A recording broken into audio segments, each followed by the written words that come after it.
بہت بہت شکریہ آپ کی محبت کا، بہت بہت شکریہ صدر لاہور ہائی کورٹ بار ایسوسی ایشن کا اور دوسرے صدور جو یہاں موجود ہیں، اور سیکرٹری صاحب کا، اور تمام ممبران کا، مینیجنگ کمیٹی کے، اور سب سے زیادہ آپ سب کا شکریہ۔ کہا گیا کہ میں بہادر ہوں،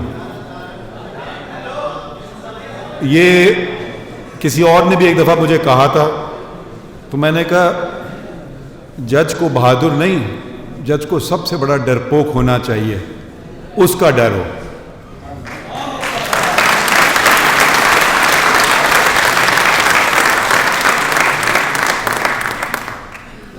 اور اس کے بعد آئین کا، جب آپ کے سامنے کیس آئے تو بہادر تو وہ جج ہوگا، حق ان کا بنتا ہے مگر فیصلہ ان کے فیور میں ہو جائے۔ ڈرپوک جج وہ قانون اور آئین کے مطابق فیصلہ کرے گا۔ تو میں تو اللہ تعالیٰ سے دعا کرتا ہوں کہ ڈر ہو، صرف اللہ تعالیٰ کا ڈر ہو، اور یہ ہدایت مجھے دے کہ آئین اور قانون کے مطابق میں فیصلے کر سکوں۔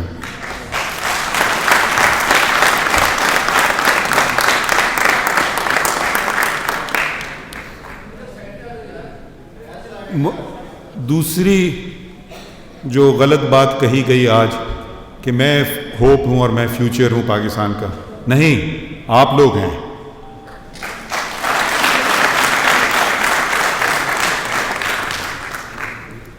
ہم بیٹھ کر کے 2-4 کیسز فیصلہ کر لیتے ہیں، کبھی 20 لگتے ہیں، کبھی 15 لگتے ہیں، تو اصل کام تو آپ کرتے ہیں، اور اس لیے قوم کی نظریں آپ پہ ہیں مجھ سے زیادہ، اور ہونا بھی چاہیے۔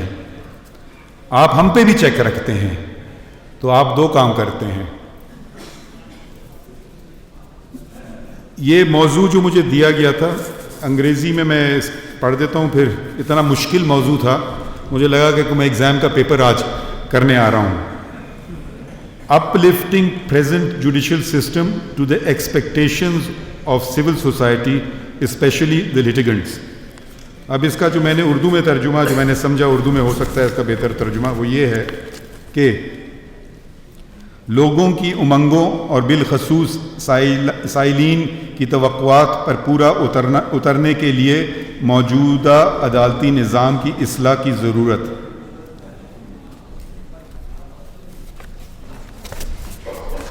صدر صاحب یہ صحیح ترجمہ ہے؟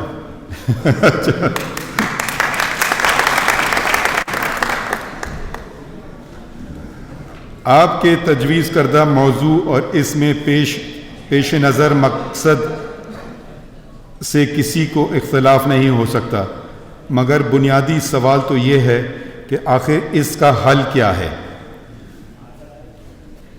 آپ سب قانون کے شعبے سے وابستہ ہیں، نوجوان برسوں سے، اور میری طرح کے معمر لوگ دہائیوں سے۔ ہماری زندگیاں صبح سے شام تک اور اکثر راتیں بھی ایک ہی مشغلے میں گزرتی ہیں، تو یقیناً ہم اپنے پیشے پر غور و فکر کرنے لگتے ہیں، اور اکثر نہیں تو پھر کبھی کبھی دل میں ارمان جنم لیتے ہیں، کاش ایسا ہوتا، کاش ویسا ہوتا۔ 1982 میں نے بار اطلاع کی سند حاصل کی، تو قانون کے شعبے سے میری وابستگی کے 40 سال ہو چلے ہیں، اور اگر میں ان میں قانون کی تعلیم کے 4 سال بھی شامل کروں تو 44 سال بنتے ہیں۔ اس طویل عرصے میں میں نے جو پڑھا، سیکھا، سمجھا اور پھر ہوتے دیکھا، ان سے میں نے کچھ نتائج اخذ کیے، اور یہ میں آپ کے سامنے پیش کرنا چاہتا ہوں۔ ضلعی عدالتیں فوجداری اور دیوانی مقدمات سنتی ہیں، اور عدالت عالیہ اور عدالت عظمیٰ یہ سب مقدمات، اور مزید ٹیکس، الیکشن اور آئینی مقدمات بھی۔ آغاز ضلعی عدالتوں سے کرتے ہیں کیونکہ ملک کے اکثر مقدمات وہیں ہیں۔ میں سمجھتا ہوں کہ عوام کی بنیادی طور پر 2 شکایتیں ہیں۔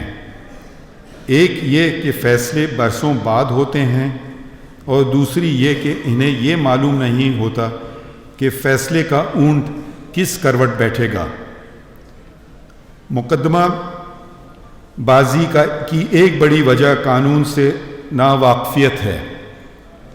اگر ایک شہری پاکستان اور صوبوں کے قوانین معلوم کرنا چاہے تو اسے یہ ایک جگہ اکٹھا نہیں ملتے۔ یہ سلسلہ ختم ہو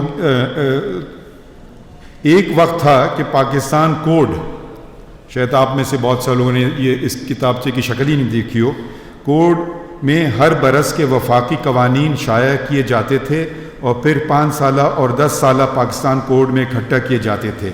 اب یہ سلسلہ ختم ہو گیا ہے۔ گیزٹ آف پاکستان تو اب بھی شائع ہوتے ہیں، مگر ان میں سے قانون کو الگ کرنے اور موضوعات میں مرتب کرنے میں بہت وقت لگتا ہے۔ یہی نظام صوبائی سطح پر بھی نافذ تھا، مگر اب نظر نہیں آتا۔ عدالت عظمیٰ نے اس غفلت کی نشاندہی کی تھی، تو پھر یہ سلسلہ دوبارہ شروع کیا گیا، اور وفاق اور صوبوں نے قوانین اب مندرجہ ذیل ویب سائٹس پر دیکھے جا سکتے ہیں اور ڈاؤن لوڈ بھی کیے جا سکتے ہیں۔ یہ میں تحریری اپنی تقریر آپ کے لیے پیش کر دوں گا۔ میں نے کچھ فوٹو کاپیز بنائی ہیں اور الیکٹرانکلی میں صدر صاحب کو بھیج دوں گا، تو وہ آگے آپ لوگوں کو بھیج سکتے ہیں۔ تو یہ 5 ویب سائٹس ہیں: Pakistan code, Punjab code, Balochistan code, K P code اور سندھ لاز کے نام سے۔ تاہم اس کام میں بھی بہت بہتری کی ضرورت ہے، کیونکہ موجودہ قوانین میں جو ترامیم آتی ہیں اب تک قوانین میں ان کا اندراج نہیں کیا جاتا، اور اکثر اوقات آپ کو پرانا قانون سامنے رکھنا پڑتا ہے اور پھر ہر سال کی ترامیم کا جائزہ لینا پڑتا ہے، اور پھر خود یہ کام کرنا پڑتا ہے کہ قانون کی موجودہ صورت کیا ہے۔ جہاں تک مجھے معلوم ہے کہ جیسے پہلے سالانہ، 5 سالہ اور 10 سالانہ پاکستان کوڈ کتابی صورت میں شائع ہوتے تھے، اب ایسا نہیں ہوتا۔ جب تک یہ نہیں ہوگا تو آپ نے سمجھنے کے لیے اور عدالت میں پیش کرنے کے لیے ہم یقینی طور پر نہیں کہہ سکتے کہ یہی قانون کا مستند متن ہے۔ ایک اور کوتاہی کی میں نشاندہی کرنا چاہتا ہوں، اور وہ یہ کہ انگریزی زبان میں تو پھر کبھی کچھ کام ہوا ہے، لیکن اردو میں ابھی بہت کام کرنے کی ضرورت ہے۔ جتنے قوانین پاکستان میں بنتے ہیں وہ انگریزی زبان میں بنتے ہیں۔ مجھے یہ آج تک سمجھ نہیں آیا کہ اسی وقت چاہے وفاقی پارلیمان ہو یا صوبائی اسمبلیاں ہوں تو ساتھ ساتھ اردو میں بھی وہی قانون کیوں نہیں شائع ہو سکتا ہے۔ یہ اس پہ بھی آپ لوگ خیال میں آواز اٹھا سکتے ہیں۔ تو جب قانون انگریزی میں اور ان کے ترجمے ملے نہیں لوگوں کو، تو پھر آپ لوگوں کو کیسے کہہ سکتے ہیں کہ وہ قانون پہ عمل کریں؟ تو یہ بنیادی بات ہے۔ اب آپ سب وکیل ہیں، آپ P L D, P L جے، دوسرے سبسکرپشن لیتے ہیں۔ جب میں کوڈ کی بات کرتا ہوں، میں کہتا ہوں سرکاری کوڈ، وہ اس میں اگر غلطیاں بھی ہوں وہ کورٹ میں اس پہ عمل نہیں ہوگا۔ اصلی گزٹ آف پاکستان ہوتا ہے، مگر گزٹ آف پاکستان تو بے تحاشا ہوتے ہیں۔ تو پاکستان کوڈ کا ہونا بہت ضروری ہے، اور اگر مثال کے طور پر یہ نجی ادارے سارے بند ہو جائیں اور کوئی کتاب شائع نہ کریں، تو یہ ذمہ داری ہمیشہ حکومت کی ہوتی ہے کہ وہ پاکستان کوڈ یا Sindh code, Balochistan code, Khyber Pakhtunkhwa code, یہ سارے الگ الگ بنائیں تو لوگوں کو پتہ تو چل جائے ایک جگہ ہو قانون کہاں ہے۔ اب تو یہ ایک پریکٹیکل ڈیفیکلٹی ہے۔ جب میں نے خود میں وکیل تھا تو میرا سب سے زیادہ وقت صحیح قانون ڈھونڈنے میں لگتا تھا۔ اگر کچھ قانون ہیں تو سیدھے سادھے، کچھ ہیں ذرا ٹیکنیکل نوعیت کے، income tax, sales tax, custom duty, تو آپ کو پتہ نہیں ہوتا تھا کب بدلا جا رہا ہے۔ آپ نے 69 کا اگر اٹھا لیا کسٹمز ایکٹ، پھر اس میں کتنی ترامیم ہوئی ہر سال، تو وہ بہت مشکل کام تھا، اور اس میں مشکل نہیں مگر ایک بہت اس میں وقت لگتا تھا۔ تو اگر یہ اس کا فائدہ ہوتا ہے یہ کورٹس کا کہ آپ فوراً اٹھا کر کے دیکھ لیں، اور یہ دنیا کے ہر ملک میں ہوتا ہے اور پاکستان میں بھی ہوتا تھا، تو یہ ایک بہت اہم چیز ہے کہ اس سے بہت وقت بچتا ہے۔ جہاں تک مقدمات کے فیصلوں میں تاخیر کی بات ہے تو حالات کو بہتر بنانے کے لیے کچھ اقدام اٹھائے جا سکتے ہیں۔ اب میں اپنی جو میں نے سیکھا اور جو میں نے نافذ کیا اس سے ہی میں اسے آپ سے شیئر کرنا چاہتا ہوں۔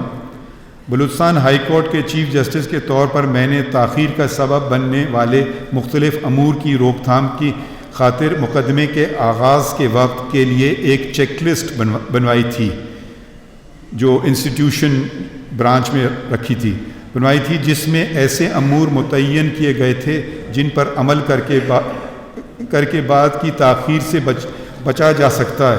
مثلاً یہ کہ مقدمے کے فریقوں کے قانونی ورثاء کی فہرست شامل کی گئی ہے یا نہیں۔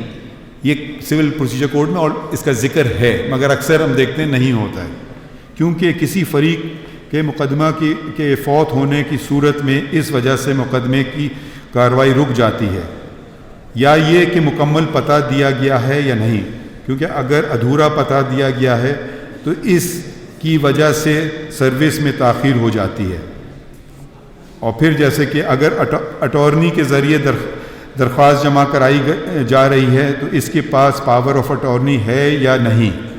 اسی طرح مقدمہ دائر کرنے والے کی شناخت یقینی بنانے کے لیے بائیو میٹرکس تصدیق کو ضروری قرار دیا۔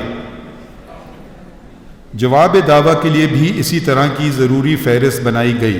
اس کے علاوہ ہدایت جاری کی کہ اگر ضلعی عدالتوں میں مقدمہ شہادت کے مرحلے پر ہے تو اس پر ہائی کورٹ کے مقدمے کو ترجیح نہیں دی جائے گی، اور اگر اس مرحلے پر وکیل ضلعی عدالت میں مصروف ہے تو ہائی کورٹ اس کا انتظار کرے گی یا سماعت ملتوی کرے گی۔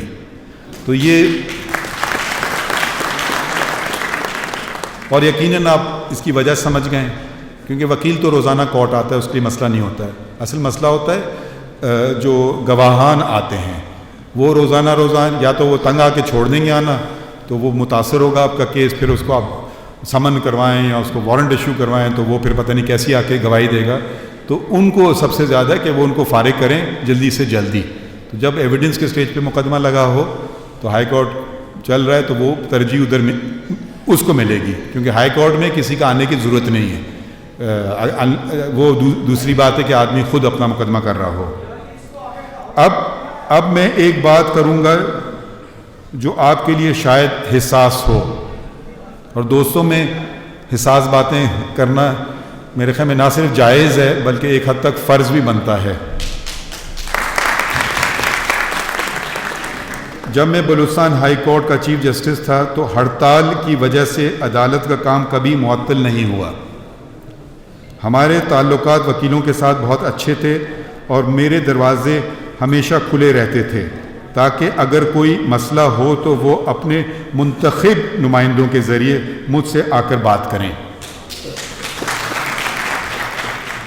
بیشتر ایسے مسئلے ہوتے تھے جو نظام عدل کی بہتری کے لیے ہی ہوتے تھے، جس پر کوئی دو رائے نہیں ہو سکتی۔ ہڑتال کی سزا سائلین کو بھگتنی پڑتی ہے، جج اور عدالت کے عملے کی صحت پر کوئی اثر نہیں پڑتا اور ان کو پہلے کی طرح اپنی تنخواہ ملتی رہتی ہے۔ کسی اصولی مسئلے پر جد و جہد اور اپنی آواز بلند کرنے کے لیے ہڑتال کے علاوہ بھی کئی طریقے ہیں، بشمول خط لکھنا، قرارداد منظور کرنا وغیرہ۔ اس طرح سائلین کو تکلیف دیے بغیر ایک باعزت طریقے سے مسئلے کی نشاندہی ہو جاتی ہے اور ضرورت پڑے تو احتجاج بھی، کیونکہ احتجاج کرنا بھی آئینی آپ کا حق ہے۔ میں نے وکیلوں کے منتخب نمائندوں، یہ میں اپنی بات کر رہا ہوں بلوچستان میں، یعنی کوئٹہ بار ایسوسی ایشن، بلوچستان ہائی کورٹ بار ایسوسی ایشن اور بلوچستان بار کونسل کے ارکان کو یہ بات باور کرائی۔ ہمارے ایک ساتھی موجود ہیں یہاں، اس کی شاید گواہی بھی وہ دے سکتے ہیں۔ تو کہ آپ ان کے مطالبات تھے. میں نے کہا مجھے تحریری طور پر دیں. تو انہوں نے تحریری طور پر 33 مطالبات، یہ میری پہلی میٹنگ کے بعد کی فہرست پیش کی، جن میں 32 مطالبات ایسے تھے جن کے ذریعے عدالتوں میں حقیقی مسائل کی نشاندہی ہوئی. میں نے ان کا شکریہ ادا کیا اور وہ مسائل فوراً حل کیے. ان کا 33واں مطالبہ اس بارے میں تھا کہ وہ ہائی کورٹ کے کانفرنس ہال میں سیاسی رہنماؤں کو بلانا چاہتے تھے. میں نے انہیں کہا کہ سیاسی امور پر نہیں لیکن آئینی یا قانون کی کسی موضوع پر بات کے لیے کانفرنس ہال آپ کو دستیاب رہے گا اور ہائی کورٹ کی جانب سے آپ کو اور آپ کے مہمانوں کو چائے بھی پیش کی جائے گی. اس میں ہمارا بھی فائدہ تھا کیونکہ ایسے کانفرنسز نہ صرف وکلاء بلکہ ججز کے لیے بھی مفید ثابت ہوتے ہیں. آخر ہم یہ بات کہہ کر تھک گئے ہیں کہ ججز اور وکلاء ایک گاڑی کے 2 پہیے ہیں، مگر ہمیں یہ بات نہیں بھولنی چاہیے کہ گاڑی اسی وقت ہی صحیح چل سکتی ہے جب دونوں پہیے ایک سائز کے ہوں.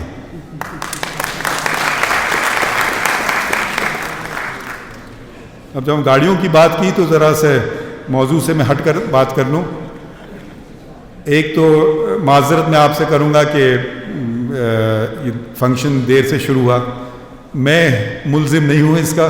صدر صاحب نے کہا، میں تو تیار بیٹھا تھا، انہوں نے کہا جب تک آپ کا فون نہیں آئے گا آپ نہیں آئے. تو مجھے بے چینی ہونے لگی. تو میں اسلام آباد میں بھی پیدل جاتا ہوں کورٹ، تو میں وہاں GOR سے میں چلنے لگا ہائی کورٹ کی طرف. تو جب یہاں دروازے پہ پہنچا تو ان کا فون آیا. تو مجھے پتا تھا کہ میرا فون کب آئے گا.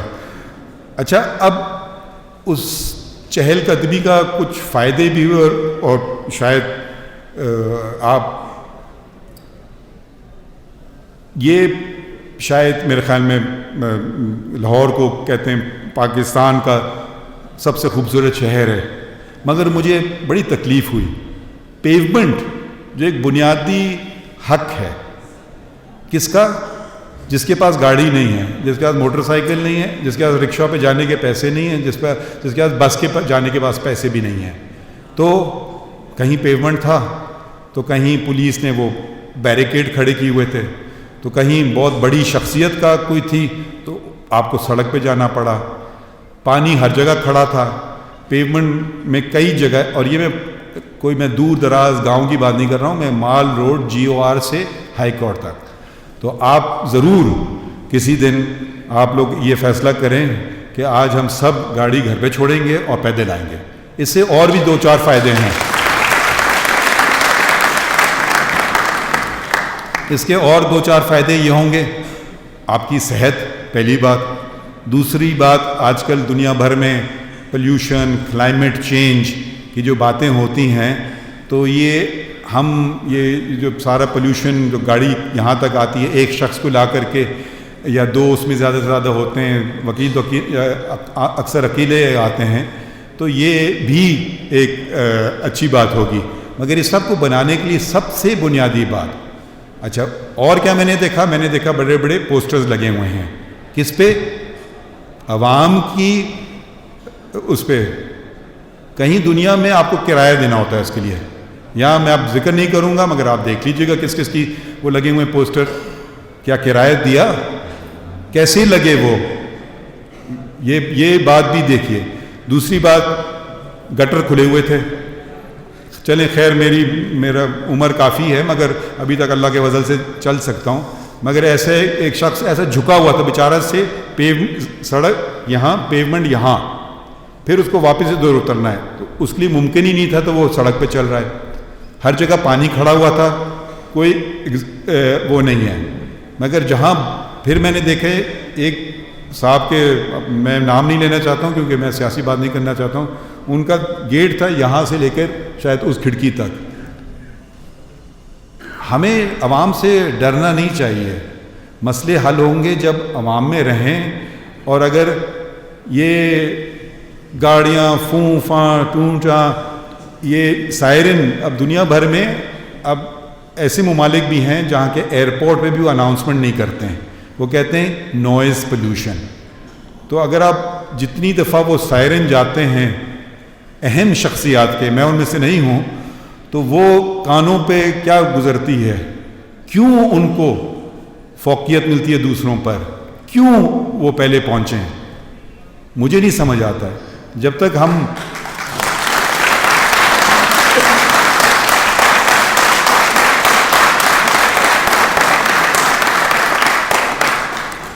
اور یہ سب چیزیں جو ہیں یہ سب عوام کے پیسوں سے ہیں. مجھے اتنا ابھی پھر اللہ تعالیٰ ہم سب کو محفوظ رکھے, مگر آپ کے شہر میں ایک حادثہ ہوا, تو یہ جو عملہ پولیس کا ہے, میں دوسروں کی بات نہیں کروں گا, میں اپنی بات کروں گا. میرے ساتھ پولیس چلنے سے بہتر ہے کہ وہ آپ لوگوں کو سب کو محفوظ رکھے. جب آپ سب محفوظ ہوں گے تو میں بھی محفوظ رہوں گا. تو یہ اگر ہم بنیادی باتیں ہیں, اور اگر ہم پھر اپنے آپ کو اسلامی جمہوریہ کہتے ہیں, تو اسلام میں تو آپ پیومنٹ کو روک ہی نہیں سکتے, گناہ ہے. اس پہ بیٹھنے کی ممانعت ہے کہ آپ اس کے نہیں ہیں. لوگوں کے چلنے کے رولز ہیں اتنی, اگر ہم اسلام کی بات کریں تو بہت ہی دوسرے درجات پہ چلے جائیں. تو اب یہ اگر مال روڈ کی حالت ہے تو باہر اندرون شہر میں کیا ہوگا, دوسری جگہ کیا ہوگا, وہ آپ مجھ سے بہتر جانتے ہیں. مگر اگر ہم اگر انتخاب ادھر سے بات شروع کر دیں, لوگ بڑی بڑی باتیں کرتے ہیں, میں کہتا ہوں نہیں, چھوٹی بات کرو, بڑی بات نہ کرو. چھوٹی بات یہ ہوتی ہے, بڑی باتیں ہم یہ کر دیں گے تو وہ کر دیں گے.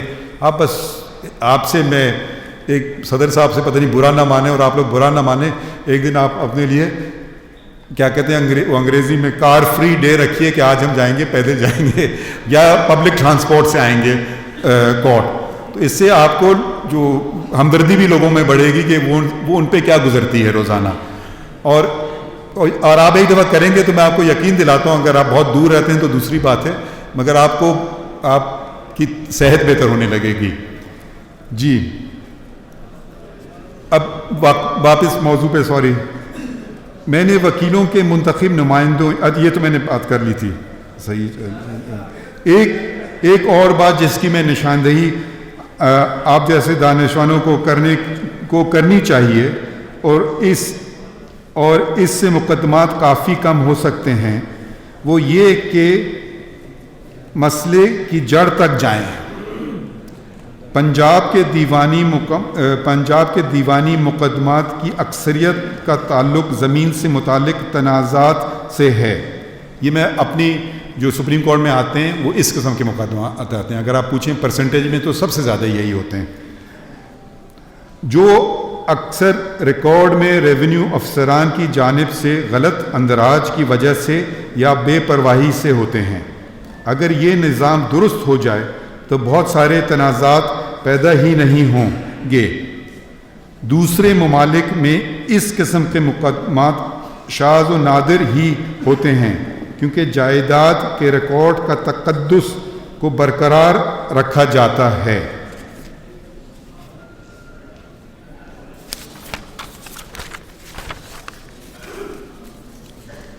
اور اس میں اندراج کی ذمہ داری ریاست لیتی ہے. اب ریونیو, جس طرح کے ریونیو ریکارڈز میں نے یہاں دیکھے ہیں تو بہت سینئر وکلاء کو بھی انہیں پڑھنے اور سمجھنے میں بہت مشکل پیش آتی ہے. اگر صوبے یہ نظام ٹھیک کر دیں تو نہ صرف دیوانی مقدمات میں بڑی کمی آئے گی, بلکہ ان تنازعات سے جنم لینے والے جھگڑے اور جرائم بھی کم ہو جائیں گے, اور نتیجے میں فوجداری مقدمات میں بھی کمی آئے گی. تو اگر ایک تو بات ہے کہ جی کیوں ہوتے ہیں مقدمے, یہ بھی ہمیں سوچنا چاہیے آپ جیسے دانشوروں کو کہ کیوں جھگڑے پیدا ہوتے ہیں. ریونیو ریکارڈ ایک اس کا سبب ہے, کیونکہ اس میں جو کچھ ہوتا ہے آپ ہم مجھ سے بہتر جانتے ہیں. نہ صرف دیوانی مقدمات ہوتے ہیں, مگر پھر لوگوں کا غم, غصہ, ناانصافی, لوگ اپنے ہاتھوں میں پھر قانون لیتے ہیں, پھر وہ فوجداری مقدمہ بھی بن جاتا ہے. تو آپ یہ 2 مقدمے تو آپ ختم ہی کر سکتے تھے, کبھی کبھی ایک مقدمے نہیں, کئی لوگوں کو ایک انٹری افیکٹ کرتی ہے. کیوں؟ اگر یہ ذمہ داری ریاست کی ہے کہ جو اندراج ہے وہ صحیح ہے, ہم بیٹھ کے عدالتوں کا کام نہیں کہ یہ صحیح ہے وہ صحیح ہے، اس پہ شہادتیں لیں نہ لیں. یہ دنیا میں میں نے ایسا کبھی نہیں دیکھا ہے کہ اس قسم کی بہت شاد و نادر کوئی کیس جائے گا کہ کوئی اس میں بہت ٹیکنیکل ایشو ہو تو اس نوعیت کا کیس کورٹوں میں جائے گا. اور یہاں میں نے جب سپریم کورٹ میں جتنے کیسز کیے ہیں دیوانی میں، سب سے زیادہ ان کی پرسنٹیج اس قسم کے مقدمات کی ہے. اور پنجاب میں کی میں بات کر رہا ہوں کیونکہ میں اس وقت پنجاب میں ہوں. اب میں بالخصوص فوجداری مقدمات پر توجہ دوں گا. پاکستان میں اب تک پروسیکیوشن کا زیادہ تر انحصار زبانی شہادت پر ہوتا ہے، جس میں حافظے کی کمزوری اور بھول جانے کا امکان بھی ہوتا ہے، بالخصوص جب وقوعے اور شہادت ریکارڈ کرنے میں طویل وقفہ ہو جو کئی سال پر بھی محیط ہو سکتا ہے. میں نے بے تحاشا فوجداری مقدمات سپریم کورٹ میں کیے، لیکن کسی ایک میں بھی تصویر کشی اور دیگر فنی ثبوتوں کا استعمال ہوتے نہیں دیکھا، جیسے جائے وقوع یا اعلی جرم کی تصاویر، انگلیوں کے نشان، فنگر پرنٹنگ وغیرہ. حالانکہ اب تو موبائل فون جو ہر پولیس والے کے پاس ہوتا ہے، اس میں کیمرہ موجود ہوتا ہے اور اس پر کچھ اضافی خرچہ بھی نہیں ہوتا. جن چند ایک مقدمات میں جدید ٹیکنالوجی کا استعمال کیا گیا ہے تو اس میں صرف اتنا لکھا ہوتا ہے، اور یہ فوجدار جو لوگ آپ جو فوجداری کے مقدمات کرتے ہیں، انسانی خون، فورینسک رپورٹ میں لکھا ہوتا ہے انسانی خون، اور کچھ نہیں. نہ تو یہ کہ خون کا گروپ کس کا تھا، اعلی قتل پہ جائے وقوع پر خون مقتول ہی کا خون تھا یا نہیں وغیرہ. تو یہ چیزیں ایسی ہیں جو سمجھ نہیں آتا ہے، اس سے بھی ڈیلے ہوتا ہے. ایک اور بات میں آپ کے سامنے رکھنا چاہتا ہوں، اور یہ بھی ذرا سا آپ شاید ناپسند کریں مگر میں پھر بھی مجھے کرنا ہوگی بات. میں نے محسوس کیا ہے کہ ٹیکنالوجی کے استعمال سے ہمارے بعض وکلا گھبراتے ہیں. مثلا نادرا میں سکسیشن سرٹیفکیٹ اور لیٹرز آف ایڈمنسٹریشن کے اجرا کے خلاف احتجاج ہوا تھا وکیلوں کا. شاید اس کی وجہ یہ اندیشہ ہوا ہو کہ اس طرح ان کے مقدمے کم ہو جائیں گے، حالانکہ فارم بھرنے اور دیگر لوازمات پورے کرنے میں ان کو مدد تو پھر بھی دینی ہوگی، آپ کو پھر بھی مدد دینی ہوگی. وکیل کا کام صرف عدالت میں مقدمہ بازی کی صورت میں نہیں ہوتا، بلکہ قانونی مسائل پر مشورہ دینا بھی وکیل کا ایک اہم کام ہے، جس کی طرف بدقسمتی سے پاکستان میں بہت کم توجہ دی جاتی ہے.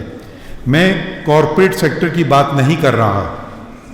عام آدمی کو بھی بہت سے امور میں قانونی مشورے کی ضرورت ہوتی ہے، اور اگر اسے ابتدا میں ہی مناسب قانونی مشورہ دیا جائے یا دستاویزات کی تیاری یا فارم بھرنے میں اس کی مدد کی جائے تو وہ بعد میں قانونی تنازعات سے بچ جائے گا. دیگر ممالک میں وکلاء کا زیادہ تر کام اسی نوعیت کا ہوتا ہے، اور مقدمات میں عدالت میں پیش ہونے کا کام ان کے مجموعی کام کا بہت تھوڑا حصہ ہوتا ہے، شاید آٹے میں نمک کے برابر. لیکن پاکستان میں یہ نسبت اس کے برعکس ہے. میں آپ پر تنقید نہیں کر رہا، نہ ہی آپ کا حوصلہ شکنی کر رہا ہوں، بلکہ میں آپ کو توجہ دلانا چاہتا ہوں کہ جدید ٹیکنالوجی آپ کے لیے مددگار ثابت ہو سکتی ہے اور سائلین کی مدد کر سکتی ہے، تو اس سے گھبرانے کی ضرورت نہیں ہے.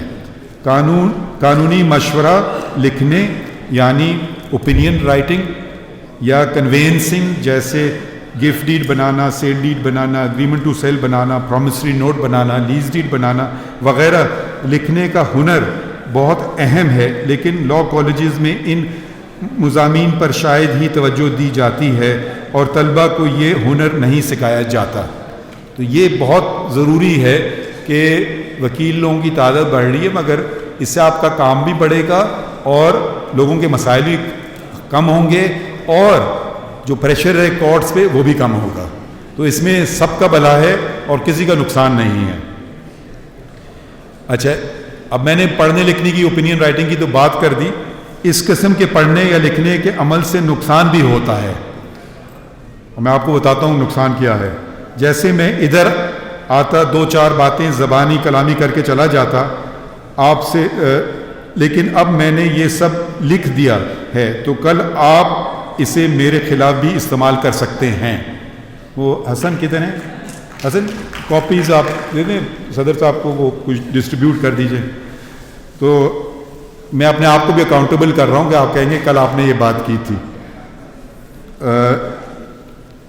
تو بس اب انہی کلمات کے ساتھ میں آپ سے اجازت چاہتا ہوں اور آپ کا تہہ دل سے شکریہ ادا کرتا ہوں کہ آپ نے مجھے اتنے اہم موضوع پر بات کرنے کا موقع فراہم کیا اور میری عزت افزائی کی.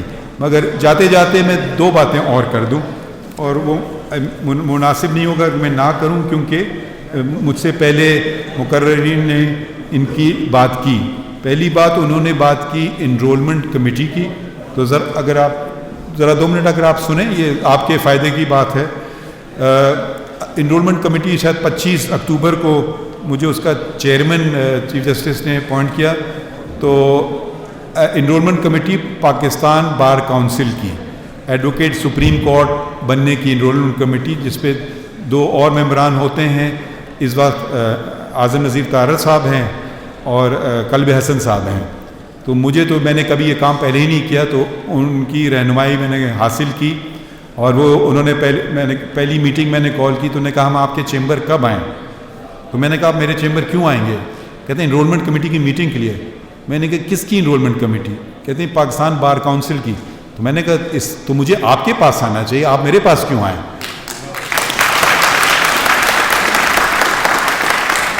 تو میں پاکستان بار کونسل کے دفتر گیا اور میں نے کہا مجھے تو صرف نامزد کیا ہے ایز چیئرمین، مگر انرولمنٹ کمیٹی تو آپ کی ہے.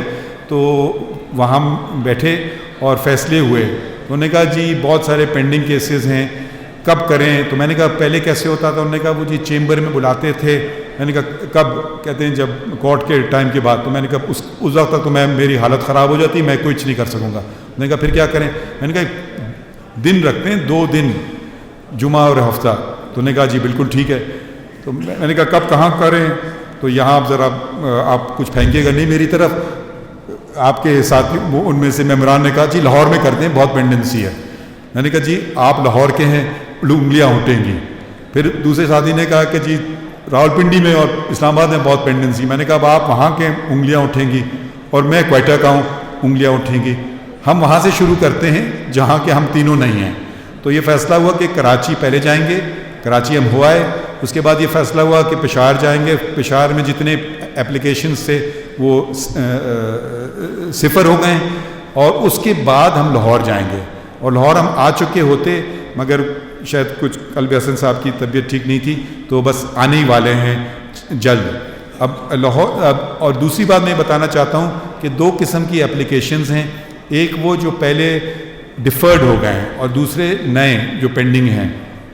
تو اب ہم بیٹھ کر کے اپنے ممبران سے مشورہ کروں گا. پہلے ہم نے وہاں کراچی اور پشاور میں ایسے کیے تھے کہ ہم نے آدھے ڈیفرڈ کیسز رکھے اور آدھے نئے لیے.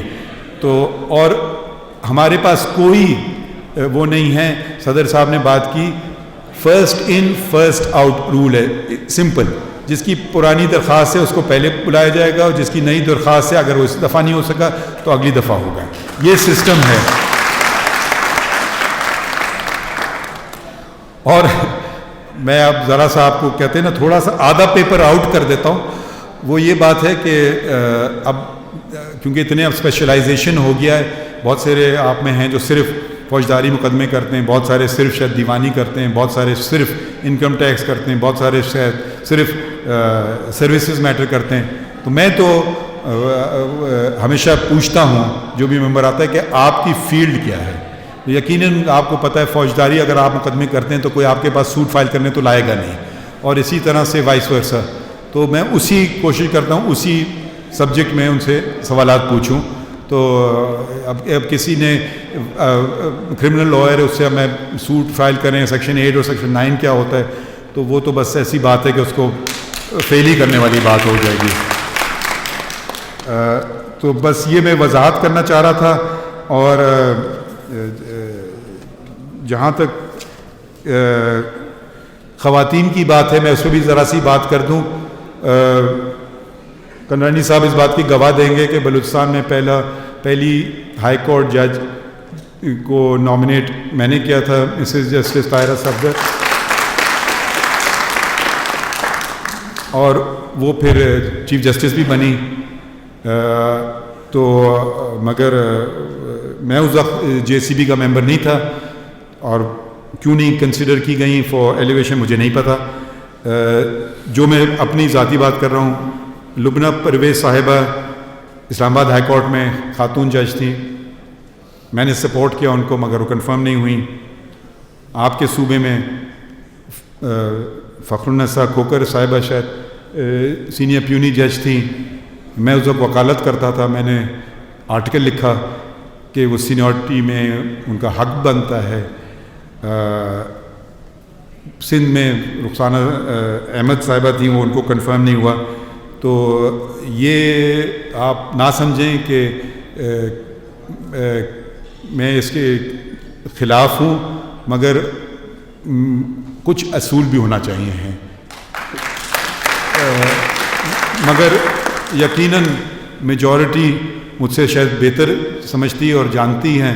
میرے سامنے اگر پیمانہ کوئی رکھ دے کہ یہ پیمانہ ہے, اب آپ ان کو اس پہ پورا اترتے دیکھتے ہیں یا نہیں, تو میرے لیے کام آسان ہوتا ہے. بلکہ میرے لیے آپ سچ پوچھئے, جب ججز میں نے اپوائنٹ کیے اور سول ججز اپوائنٹ کر لے, میں نے بہت آسان تھا. سب نے ایگزام دیا, پاس ہو گئے, فیل ہو گئے. 700 مارک ہم نے رکھے تھے, 500 ہم نے رکھے ریٹن پیپرز میں, 200 ہم نے رکھے انٹرویو کے لیے. اور 200 بھی کیونکہ ہم یہ بھی دیکھتے, میں نے دیکھا تھا, میں انگلیاں نہیں اٹھا رہا ہوں, مگر کہ آگے پیچھے ہو جاتے ہیں ریزلٹس بعد میں. تو 4 انٹرویوز تھے, 4 ججز انکلوڈنگ مائی سیلف, سب کو 50-50 نمبر تھے, زیادہ نہیں. تو وہ 500 وہ, اور جو لوگ پاس ہوتے تھے وہ آتے تھے انٹرویو کے لیے.